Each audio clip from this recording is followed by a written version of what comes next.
What's going on, guys? Boy Ethan. Hope you're having a great day. Welcome back to another video on the channel, and it's a super hot day here in Boston, but always a good time to be at Encore with a nice air-conditioned casino. I'd show you the rest of the floor and the view I'm looking at, but I'll see what I can do.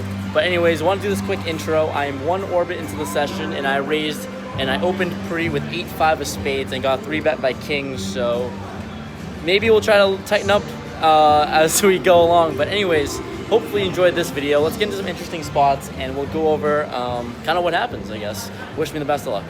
The first thing we'll get involved in, we have ace jack of clubs in the cutoff. We are starting with the normal max stack of 300, and we're 7-handed. So there's 2 limpers to me. I'm going to raise it up on the bigger side to $20, and only one of the early position limper calls. So let's go heads up to a flop of 9-6-3, 2 clubs. Pretty good flop. Got some overcards and the nut flush draw. So when he checks to me, I bet $25. He thinks and then check raises me to 75. And when he does that with a bunch of equity that I have in my hand, and also just once again, we're really short, I think I could jam it in here sometimes. But I decided, like one of the very first hands of the session, we're not going to play super high variance just yet. And I just flat here, going for the lower variance options. So I decide to flat, and let's go to a turn. See if we can improve. It's a 7 of diamonds, so not the turn card I'm looking for. He ends up and just leads out and jams about like 180-ish total. Given the size of the pot and just not really given the right price, I just fold and we let it go. So it is what it is. I think like it's a 50-50 split. I could easily shove, and that's a thing. It's a play that I probably make a lot of the time, actually, as you can tell. But I just flatted, and we give up on the turn. Following in, we have ace-9 of clubs in the big blind. A player that I'd call sporadic, I guess, very active. I'm not really sure what to label him as, but this sporadic early position player raised it up to $12. And there are 4 calls to me. Ace-9 of clubs, 3-bet spot for sure, but not going to 3-bet into 5 other people. So we're just going to flat the extra $9, and let's go 6 ways to a flop of 8-4-3, 2 clubs. Once again, we flop 2 overs and the nut flush draw. And action is going to check to the early position player, the pre-flop raiser, who bets $65. $65 in this pot, fairly standard. And weird thing is that he only has $30 behind. So not really a whole lot to do with only 30 behind and a whole bunch to act. So let's just kind of see what happens. A middle position player, he makes the call of $65, and he only has about 100 behind.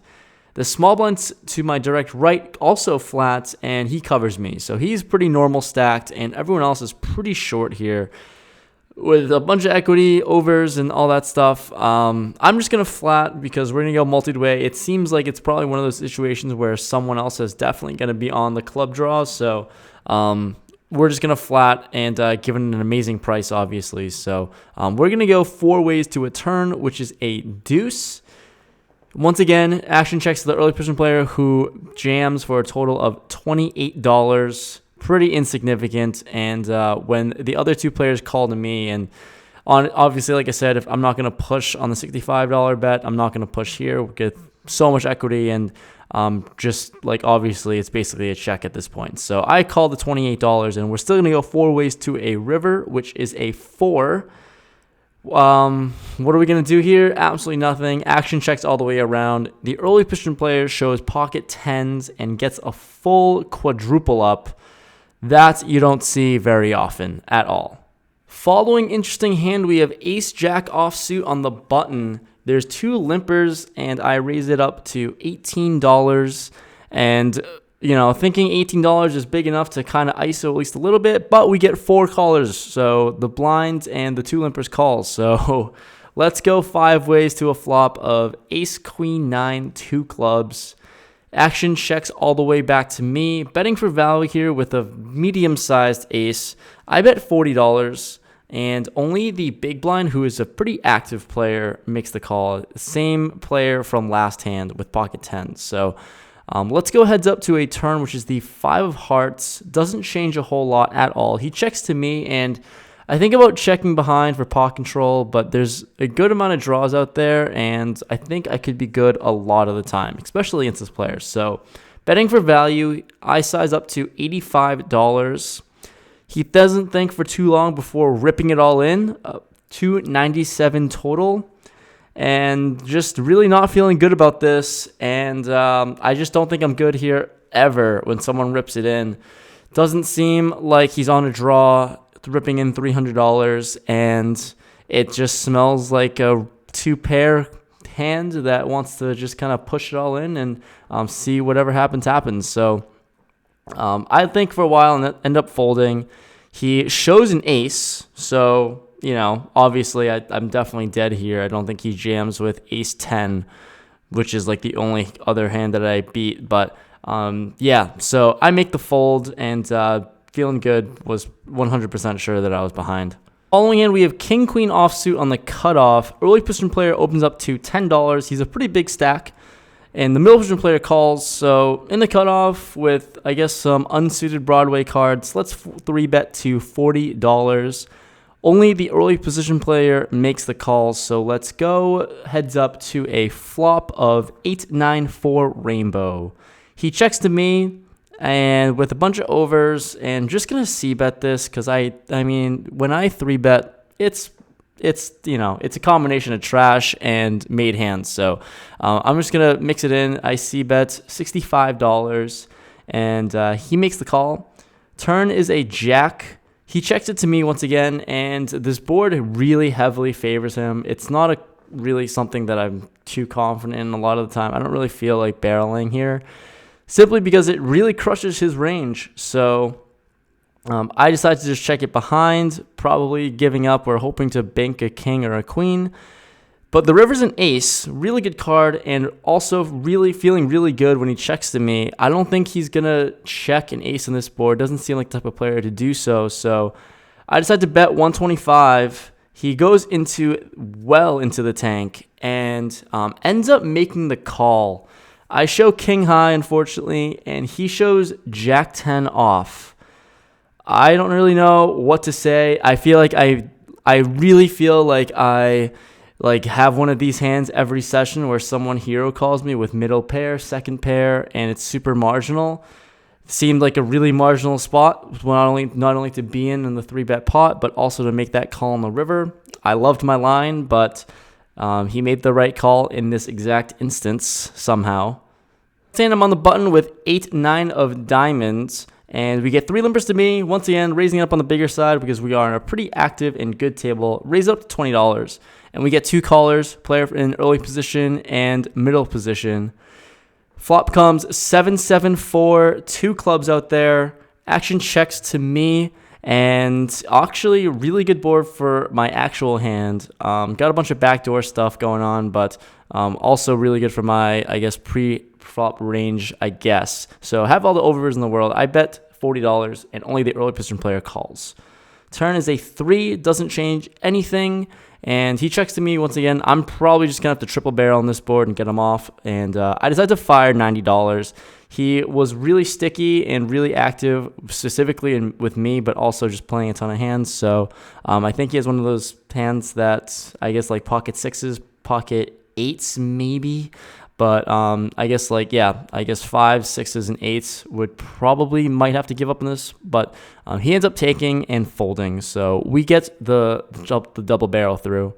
This next one that we're in is pretty questionable, pretty big, and interesting nonetheless, because that's the kind of content I provide for you guys regardless. So let's get into it, and let's walk you through what the hell happened. So we're in the hijack with 8-5 of diamonds. Shout out to Jamie.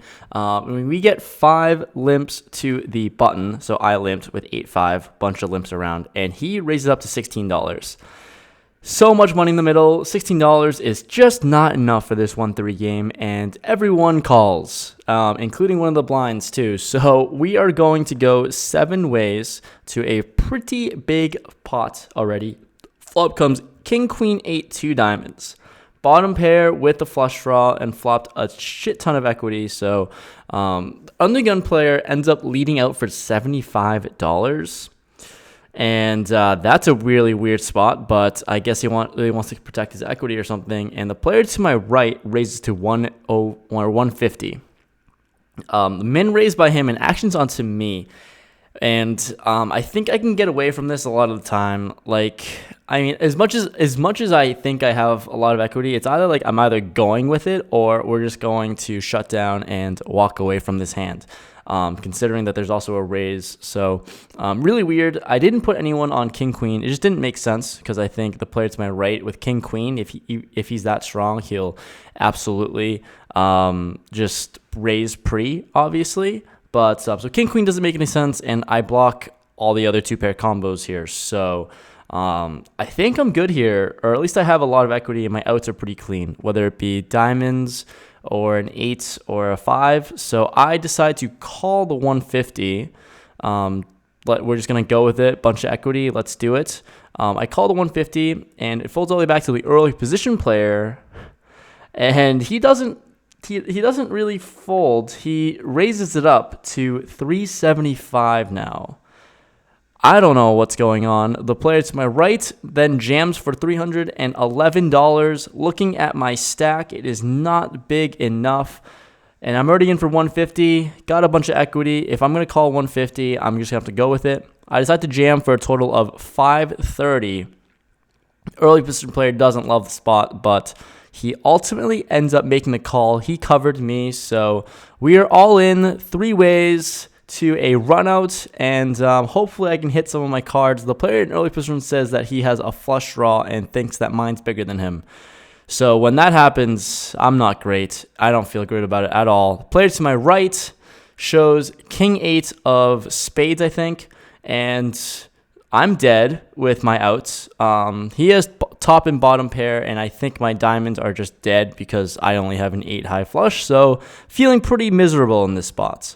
So run out is a 9 of spades and the 3 of clubs. We break out on everything, and we only have a pair of 8s. King 8 takes the main. The guy other guy, early position, shows 6-4 of diamonds. So I actually would have been good if the diamonds came, and we take the fairly small side pot. So I only ended up losing like $100 this hand, but that was a really big one, and I just felt like I had enough equity to push, and kind of did-ish. I think I can fold there. There was a kind of a voice in my head that said that I can definitely fold on that flop bet of 150, but we stuck with it, we ran with it, and won the side pot. So not the worst thing in the world. Next thing we'll go over, we have kings on the button. There's 2 limpers to me, and I raise it up to $20, and we get both limpers to call. So once again, pretty active table, pretty nice table. So let's see what the flop comes. It's queen 8 deuce, 2 hearts out there. Action checks to me, overpair, pretty safe board for kings, obviously. I will c-bet $40.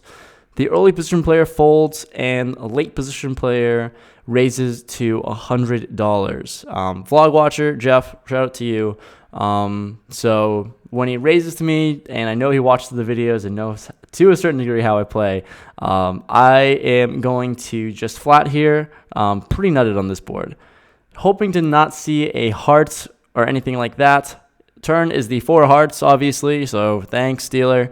That's just not what I wanted to see. He checks, and just trying to get a call from ace queen or like queen jack or something with the redraw, or even king queen, I guess, because I don't have any clubs or any hearts in my hand. So I decide to just bet $150. He's either going with it or, just either going with it or folding here, hoping that he has at least a heart to redraw to the flush with his top pair. And he thinks and ends up jamming for $225, so not a whole lot bigger than my bet on the turn here. So obviously easy snap call from me, kind of the ideal situation to a certain degree, but I snap call, and river is a 7 of clubs, so no heart. We're feeling pretty good because I don't think he has a flush ever given the action. He shows ace queen with no hearts, and I take it down with my pair of kings. Following hand, we have aces in the cutoff. We get 2 limpers to me, and I make it $20. The big blind and the limper calls. So we're going to go multi-way to a flop with aces here, unfortunately. Also, quick thing, player to my right reluctantly called, simply did it because he thought he was priced in, which he really was because there's so much money in the middle and he only has to call like $17. But I thought my $20 sizing pre was good, but just not good enough for this table. So we're going to go multi-way to a flop of Queen 4-8, 2 clubs and a heart out there.